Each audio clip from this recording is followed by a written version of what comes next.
Double entry bookkeeping. In this chapter, we're going to look at double entry bookkeeping. Now, emphasis must be made on double entry because before now we had methods called the single entry, but now became very obsolete and it was said to be inefficient. So double entry bookkeeping was introduced as a better system of making entries or keeping our books. Now, what is double entry bookkeeping? It's a system of bookkeeping in which transactions are recorded in both the debit and credit sides of the ledger at the same time. Now, one would say debit. I'll explain what we mean by debit and what we mean by credit.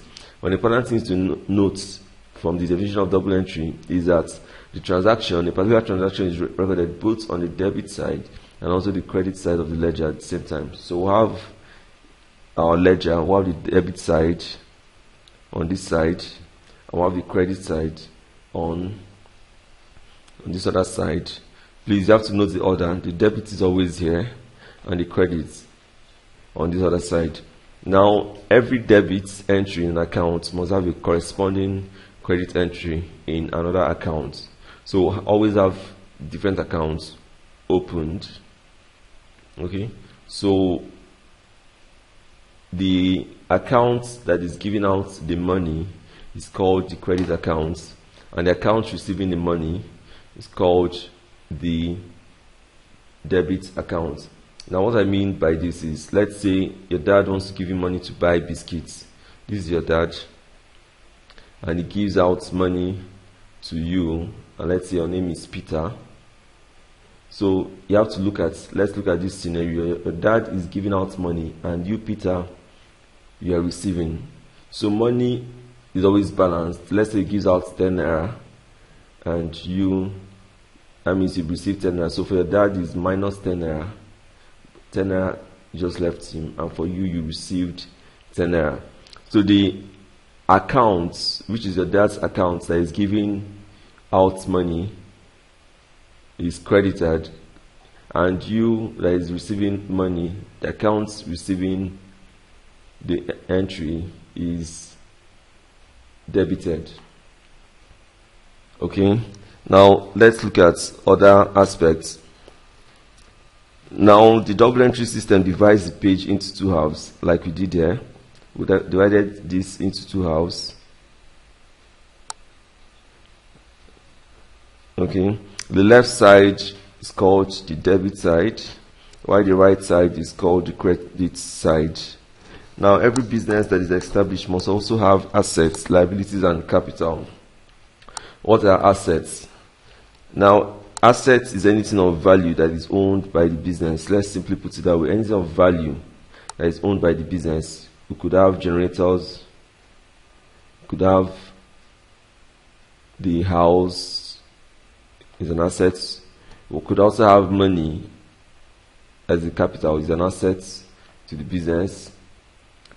So anything of value, even the staff working there, they're also assets because they add value to the business. Okay. Now, a liability is an amount owed by the business to others.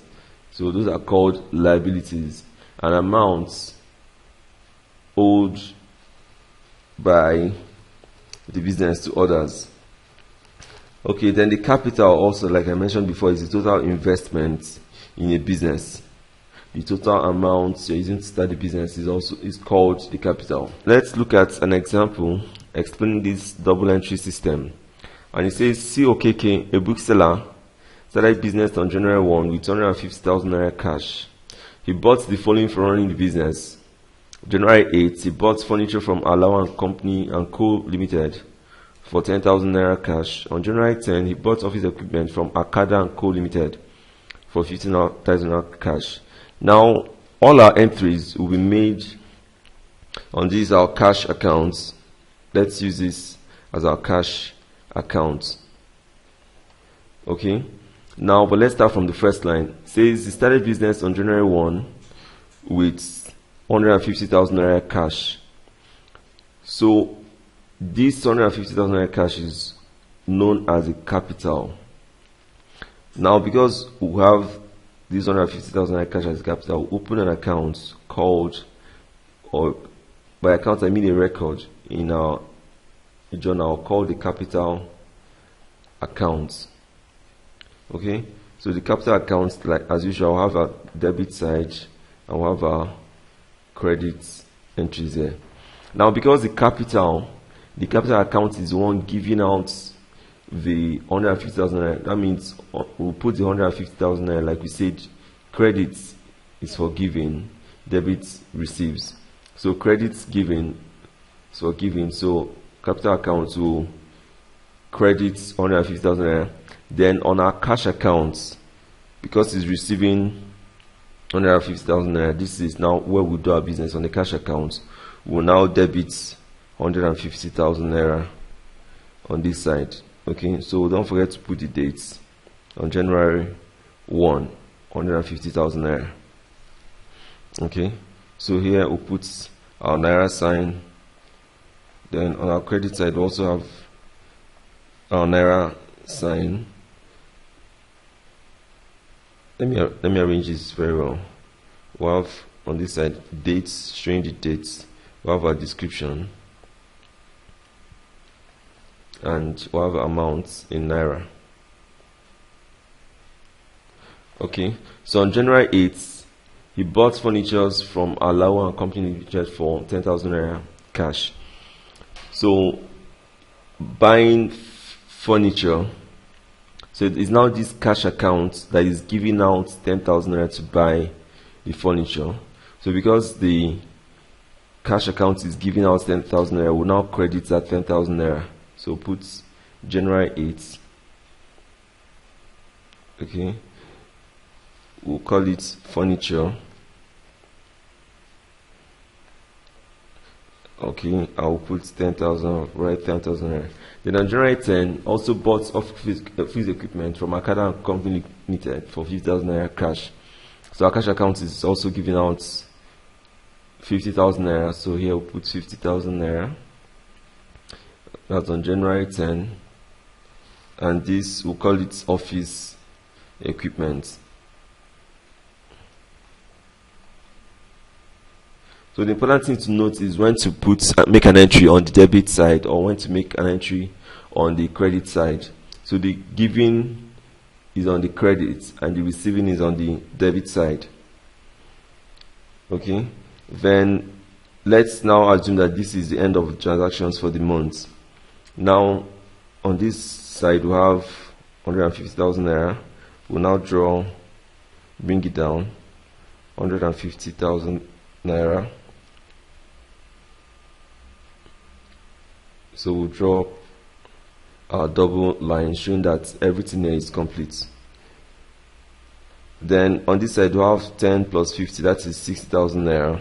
But since both sides are supposed to balance, the credit side and the debit side must balance. Okay, so to make these two sides balance, that means we need an extra 90,000 naira here to complete it, 150,000 naira. So we can put a double line. So this 90,000 naira, we'll now call it here. That is, we always do it at the last day of the month, January 31. We'll now call it a balance carried down. So the balance carried down from this 150,000, these are all the money spent, and we have 90,000 naira left. So it's called balance carried down. Then for the next month, which is now February 1, we'll now call that 90,000 naira the balance brought down.